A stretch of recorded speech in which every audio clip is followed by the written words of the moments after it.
Parliament ఎన్నికల్లో మా party అభ్యర్థుల గెలుపు కోసం పార్టీ విజయం కోసం అహర్నిశలు కష్టపడ్డ మా గులాబీ సైనికులందరికీ రాష్ట్ర వ్యాప్తంగా తెలంగాణ వ్యాప్తంగా హృదయపూర్వకంగా వారికి నేను చాలా వినయపూర్వకంగా ప్రణామాలు ధన్యవాదాలు తెలియజేస్తా ఉన్నా. ఎందుకంటే సామాన్యమైన విషయం కాదు.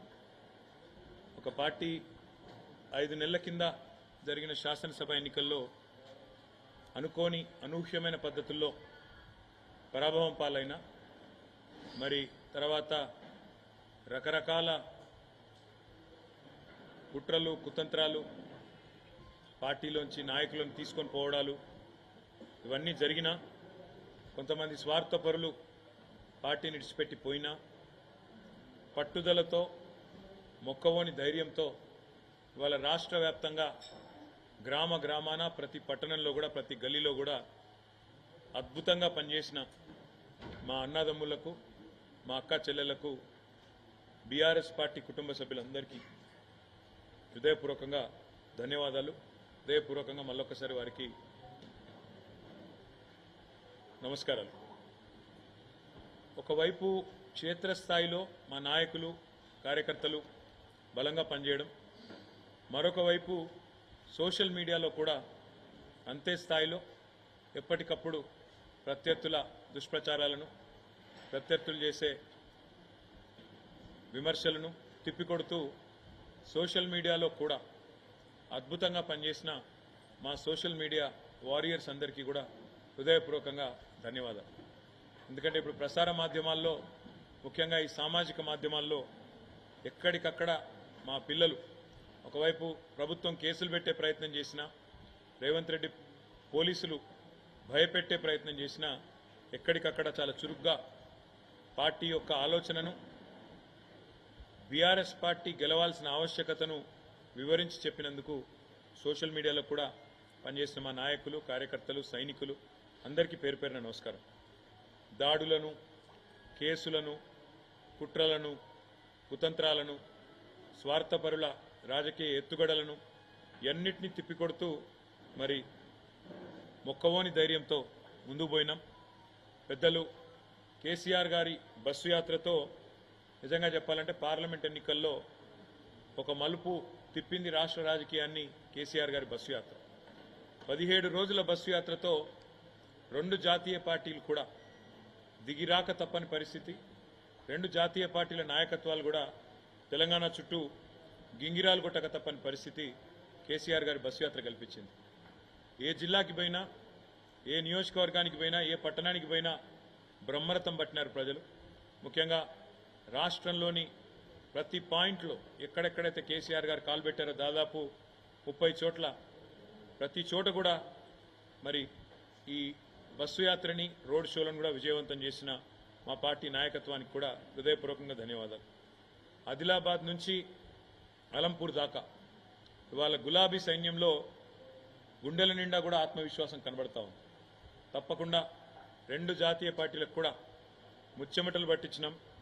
మొత్తం క్యాడర్ నుంచి లీడర్ల దాకా అందరిలో కూడా స్పష్టమైన ఒక విశ్వాసం, స్పష్టమైన ఒక నమ్మకం. పార్టీ 10 కాలాల పాటు చల్లగా ఉంటుందనే ఒక ధైర్యం, ప్రజల నుంచి వచ్చిన ఆదరణ చూసిన తర్వాత ఒక పూర్తి స్థాయి స్థైర్యం ఏదైతే పెరిగిందో, ముఖ్యంగా కేసీఆర్ గారి పోరుబాటకు జనం నుంచి వచ్చిన స్పందన చూసిన తర్వాత బ్రహ్మాండంగా మరి కార్యకర్తల్లో గొప్ప ఉత్సాహం, కొత్త జోష్ కూడా వచ్చింది. వాళ్ళ రాష్ట్రంలోనేమో ఇక్కడ కాంగ్రెస్ ప్రభుత్వం మేము చేసిన పనులన్నింటినీ కూడా తిరగదోడి కొత్త జిల్లాలు రద్దు చేయాలని, అదేవిధంగా కేసీఆర్ ఆనవాళ్లు లేకుండా చేయాలని ఒక చిల్లర ప్రయత్నం ఏదైతే చేస్తున్నదో ఇది కూడా రాష్ట్ర ప్రజల్లో ఒక విముఖతను, ఒక రకమైన మరి ప్రభుత్వం పట్ల వ్యతిరేకతను పెంచిందని చెప్పి కూడా మేము అనుకుంటా ఉన్నాం. అదేవిధంగా 6 గ్యారంటీలు 100 రోజుల్లో అమలు చేస్తామని చెప్పి మొత్తంగా 420 హామీలు ఇచ్చి ఇవాళ వాటిని తుంగలో తొక్కిన వైనం మీద కూడా కాంగ్రెస్ పార్టీ మీద ప్రజల్లో తీవ్రమైన వ్యతిరేకత కనబడింది. మేము ఎక్కడెక్కడైతే తిరిగినామో చాలా స్పష్టంగా ముఖ్యంగా గ్రామీణ ప్రాంతాల్లో రైతు భరోసా అని చెప్పి మోసం చేసినందుకు, రైతు బంధునే మొత్తంగా వేయనందుకు, కరెంటు విషయంలో తీవ్రమైన నష్టం చేసినందుకు, క్వింటాల్కు 500 బోనస్ ఇస్తామని చెప్పి బోగస్ మాటలు చెప్పి మోసం చేసినందుకు ఇవాళ రైతులు బగ్గున మండుతా ఉన్నారు. తప్పకుండా ఆ వ్యతిరేకత అనేది ఓట్ల రూపంలో కనబడుతుంది గ్రామీణ ప్రాంతాల్లో అని చెప్పి మేము అనుకుంటా ఉన్నాం. రుణమాఫీ కూడా ముఖ్యమంత్రి గారు స్వయంగా తారీఖులు చెప్పి మళ్ళీ మాట మార్చిన విధానం, తేదీలు మార్చిన విధానం, దేవుళ్ళ మీద ఎన్ని ఓట్లేసినా ఒక నమ్మలేని పరిస్థితిని కాంగ్రెస్ పార్టీ పట్ల తీసుకొచ్చిన మాట కూడా వాస్తవం. రైతాంగం అంతా ఒకటే అనుకున్నారు, కేసీఆర్ ఉన్నప్పుడే బాగుండే, అందుకే ఈ ఎన్నికల్లో కర్రుగాల్చి వాత పెట్టాలనుకున్నారు, పెడతారని చెప్పి కూడా నేను బలంగా నమ్ముతా ఉన్నాను. రాష్ట్రంలోని మా ఆడబిడ్డల్లో కూడా కాంగ్రెస్ పార్టీ పట్ల తీవ్రమైన వ్యతిరేకత కనబడ్డది. మహిళలకి 100 రోజుల్లోనే 18 ఏళ్లు నిండిన 1,67,00,000 మంది ఆడబిడ్డలకు నేను నెలకు 2,500 రూపాయలు 100 రోజుల్లోనే ఇస్తానని చెప్పి ఏదైతే మాట ఇచ్చారో ఆ హామీ నెరవేర్చకపోవడం, అది మాత్రమే కాకుండా తులం బంగారం అని, స్కూటీలని, పెద్ద మనుషులకు కూడా 4,000 పెన్షన్లని, అదేవిధంగా చివరికి మాటలన్నీ పెద్ద మాటలు చెప్పి మంచినీళ్ళకి మళ్ళీ ఒక్కసారి రోడ్డున పడాల్సిన దుస్థితి, పిందెలు పట్టుకుని రోడ్డుకెక్కే పరిస్థితి ఏదైతే ఈ ప్రభుత్వం తెచ్చిందో దానివల్ల మహిళలు ముఖ్యంగా వారు కూడా తీవ్రమైన ఆగ్రహంతో ఈ ప్రభుత్వాన్ని క్షమించే పరిస్థితిలో లేరు. అదేవిధంగా ఈరోజు ఈ రాష్ట్రంలోని అన్ని వర్గాలు, వీళ్ళు వాళ్ళని కాదు, పెద్ద మనుషులు మాకు 4,000 రూపాయల పెన్షన్ ఇస్తారనుకున్నాం, కానీ మా జనవరి నెల 2,000 పెన్షనే ఎగ్గొట్టిండు రేవంత్ రెడ్డి అనే మాట వారి మనసులో కూడా బాగా బలంగా నాటుకొని పోయింది. అట్లా ఏ ఒక్క వర్గం కూడా ఇవాళ కాంగ్రెస్కు కొత్తగా తోడైంది లేదు. అట్లని చెప్పి బీజేపీ పైన కూడా పెద్ద సానుకూలత లేదు. 10 ఏళ్లలో ఏమీ చేయని బీజేపీ 10 ఏళ్లలో 4 ఎంపీలను గెలిపించినా ఏమీ జరగలేదు, ఏమీ చేయలేదు, వాళ్ళ వల్ల ఒరిగింది సున్నా అనే విషయం పూర్తి స్థాయిలో ప్రజలకు అర్థమైంది. అడ్డగోలుగా పెరిగిన పెట్రోల్ ధరలు, డీజిల్ ధరలు, నిత్యావసర వస్తువుల ధరలు, సిలిండర్ ధరలు ఇవన్నీ కూడా పిరమైన తర్వాత మోడీ గారి ప్రభుత్వం మీద కూడా వ్యతిరేకత కనబడతా ఉంది. మేము కూడా చాలా ఆలోచనతోనే ప్రతి నియోజకవర్గంలో ఈసారి బలమైన అభ్యర్థులను, అందులో కూడా సామాజిక సమతూకాన్ని పాటిస్తూ 17 పార్లమెంటు సీట్లకు గాను 12 జనరల్ సీట్లుంటే అందులో 50% అంటే సగం బీసీ అభ్యర్థులకు కేటాయించి మరి ఒక సామాజిక సమతూకాన్ని పాటించింది, బలహీన వర్గాలకు న్యాయం చేసింది బీఆర్ఎస్ పార్టీ. అదేవిధంగా అభ్యర్థులు కూడా చాలామంది సీనియర్ నాయకులు, బలమైన నాయకులు, బ్రహ్మాండంగా గతం నుంచి కూడా కార్యకర్తలతో మంచి సంబంధాలు, పార్టీతో ప్రజలతో మంచి సంబంధాలున్న నాయకులకు మెయిన్ టికెట్లు ఇస్తే కాంగ్రెస్ పార్టీ మాత్రం చివరి నిమిషంలో వచ్చిన పారాషూట్ లీడర్లు, అందులో ముఖ్యంగా బీఆర్ఎస్లోంచి ఇతర పార్టీలోంచి ఎత్తుకొని పోయిన పారాషూట్ లీడర్లకు కాంగ్రెస్ కానీ బీజేపీ కానీ దాదాపు 6-7 చోట్ల బీజేపీ అభ్యర్థులు మా పార్టీలోంచి పోయిన వాళ్ళే, 4-5 చోట్ల కాంగ్రెస్ అభ్యర్థులు కూడా మా పార్టీలోంచి పోయిన వాళ్ళే. కాబట్టి సొంత పార్టీలోనే, వాళ్ళ సొంత పార్టీ కాంగ్రెస్లోనే వారి పట్ల విముఖత, వ్యతిరేకత కూడా స్పష్టంగా కనబడ్డది. మా అభ్యర్థుల పట్ల సానుకూలత, వారి అభ్యర్థుల పట్ల వ్యతిరేకత. మొదలు ఒక 2 నెలల కిందట అసలు బీఆర్ఎస్కు సీట్లే రావు, ఒక్క సీటు కూడా వస్తే ఎక్కువ అని చెప్పి స్వయంగా ముఖ్యమంత్రి రేవంత్ రెడ్డి ఒక్క సీటన్నా గెలుచుకొని చూపెట్టండి అన్న పరిస్థితి నుంచి ఇవాళ 2 జాతీయ పార్టీలకు ముచ్చెమటలు పట్టించే స్థితి నెల రోజుల లోపలనే తెచ్చింది మా గులాబీ దండు, మా గులాబీ సైనికులు అనే మాట కూడా నేను విజ్ఞప్తి చేస్తా ఉన్నాను. కొన్ని చోట్ల కాంగ్రెస్ మాకు ప్రత్యర్థిగా ఉండే, కొన్ని చోట్ల మాకు బీజేపీ ప్రత్యర్థిగా ఉండే, కానీ మొత్తం రాష్ట్రంలోని 17 సీట్లలో అంతటా కూడా ధీటుగా పోటీనిచ్చింది మాత్రం ఖచ్చితంగా బీఆర్ఎస్ అనే మాట నేను మీకు విజ్ఞప్తి చేస్తా ఉన్నా. ఇవాళ ఒకటి మాత్రం స్పష్టం, ఢిల్లీలో కుస్తీలు, గల్లీలో దోస్తీలు. కాంగ్రెస్ బీజేపీ రాజకీయం చూస్తే ఢిల్లీలో కుస్తీ, గల్లీలో దోస్తీ అన్నట్టుగా ఇలా వ్యవహారం నడుస్తూ ఉంది. ఢిల్లీలోనేమో ఏదో కొట్లాడుతున్నట్టు యాక్టింగ్, కానీ ఇక్కడ దాదాపు 6-7 సీట్లలో ఇవాళ తెలంగాణలో కాంగ్రెస్ పార్టీ బలహీనమైన డమ్మీ అభ్యర్థులను పెట్టి ఇవాళ కరీంనగర్తో సహా, నిజామాబాద్తో సహా, అదేవిధంగా నిజామాబాద్లో డమ్మీ అభ్యర్థి నేను ఎందుకంటా ఉన్నా అంటే జీవన్ రెడ్డి గారు సీనియర్ నాయకుడే, కానీ ఆయన పోటీ చేయాలనుకున్నది కరీంనగర్ నుంచి. ఆయనను బలవంతంగా ఆయనకి ఇష్టం లేని నిజామాబాద్లో రుద్దింది కాంగ్రెస్. కరీంనగర్ అభ్యర్థి ఎవరో ఎవరికి తెలియదు. సికింద్రాబాద్ అభ్యర్థి అసలు ప్రచారం కూడా దాదాపు లాస్ట్ 10 రోజుల వరకు చేయలేదు. మల్కాజ్గిరి అభ్యర్థి ఆ ప్రాంతం కనీసం సుపరిచితం కూడా కాదు, పరిచయం కూడా లేదు.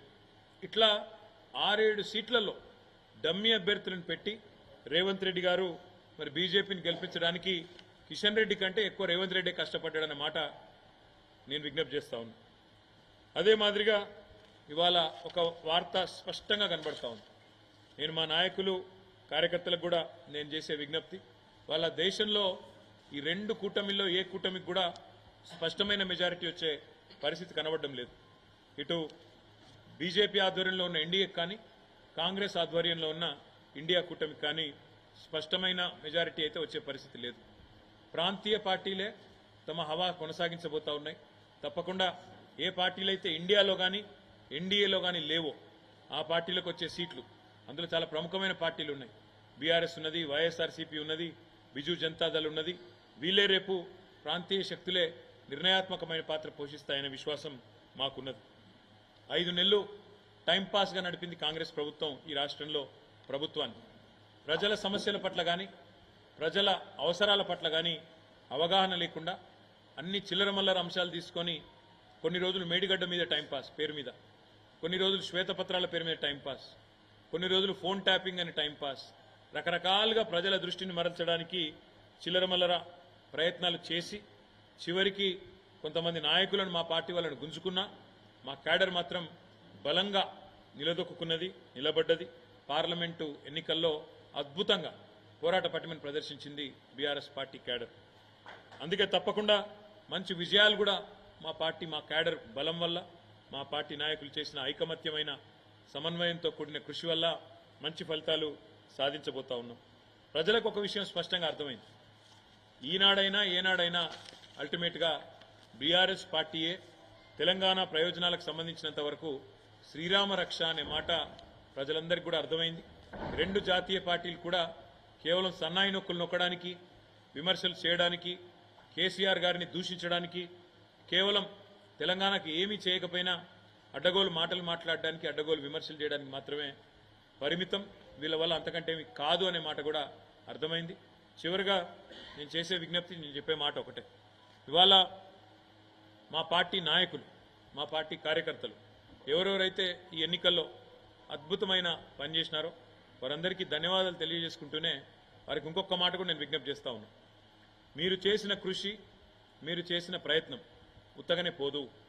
పార్లమెంట్ ఎన్నికల్లో మంచి ఫలితాలతో పాటు, మంచి ఓట్లతో పాటు, సీట్లతో పాటు రేపు తొందరలోనే జరగబోయే స్థానిక సంస్థల ఎన్నికలకు కూడా మీరు చేసిన పని, మీరు పెట్టిన ఎఫర్టు ఇదొక పునాది కాబోతా ఉన్నది. ఎందుకంటే ఈ సంవత్సరం వరుసగా జిల్లా పరిషత్ ఎన్నికలు ఉన్నాయి, మండల ప్రజా పరిషత్ ఎన్నికలు ఉన్నాయి, సర్పంచ్ ఎలక్షన్లు ఉన్నాయి, అదేవిధంగా కౌన్సిలర్ ఎన్నికలు ఉన్నాయి. ఇవన్నిటికీ ఒక బలమైన పునాది, ఒక బలమైన మరి ఎఫర్ట్ ఏదైతే మనం చేసినామో తప్పకుండా ఇవన్నిటికీ ఇది ఒక బలమైన ప్రాతిపదికగా మారుతుంది.